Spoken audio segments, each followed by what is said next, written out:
What makes this game different from other games?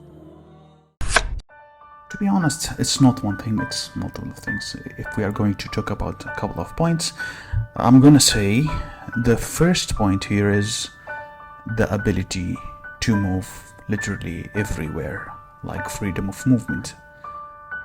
Freedom of movement, like you can go everywhere in the map, you can have some kind of maneuver between ships, run away from ships and stuff with your spaceship. If you are like one of those who had an increased fleet speed or something, you can easily run away from bad situations.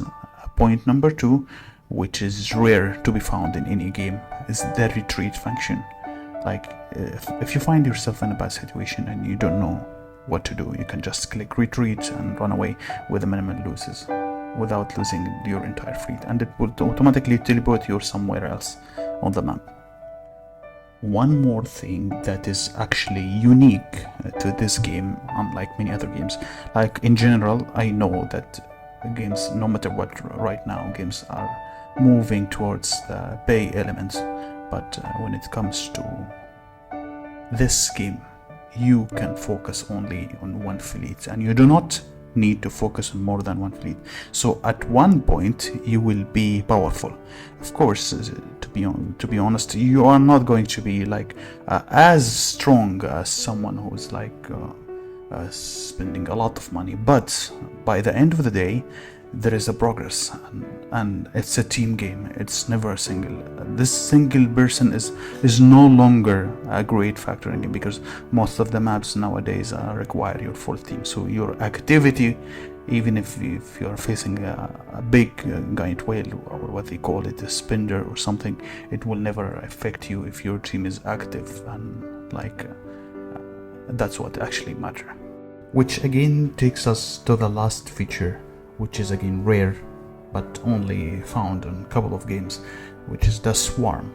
A swarm means even if you are facing like a strong player, and if you're like 3 players or 4 players, you could swarm that ship and you destroy it. Usually in the other games the players face another player, like a single player only, but here you can like reinforce and do something which is called stacking or swarming, and then you can overwhelm that ship. Even if it is strong, by the end of the day the amount of players attacking matters, because it increases. There is something called fleet leadership, which is like march capacity. It's actually how many ships are fighting at the same time. So it makes sense that if there is too many ships attacking a strong ships, it will still die, even if it is very strong. What is the biggest gain from playing this game? Friends, I have never been happier. I met the greatest team in the world, the Black Skull Order. With them, we became the world's strongest team on Infinite Galaxy. And even if somehow life took me away, I will always be there for them. What would you like to say to someone who wants to be a video game content creator? Anyone can create video, but not anyone who can reach people's heart. Try to plan your work ahead. Try not to extend the duration of the video if it's not necessary. These are the 2 main points that I'm actually advising anyone who wants to create videos.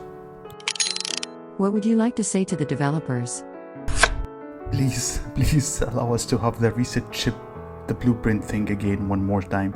I screwed up and I leveled up my farming ship. What would you like to say to the Infinite Galaxy community?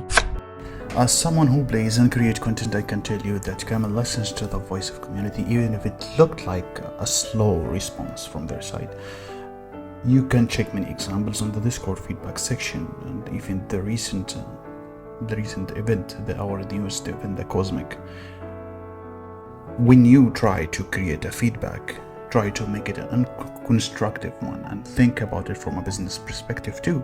And usually the earlier the feedback is, the better, because once the feature has passed the test phase, it's unlikely that it will be changed.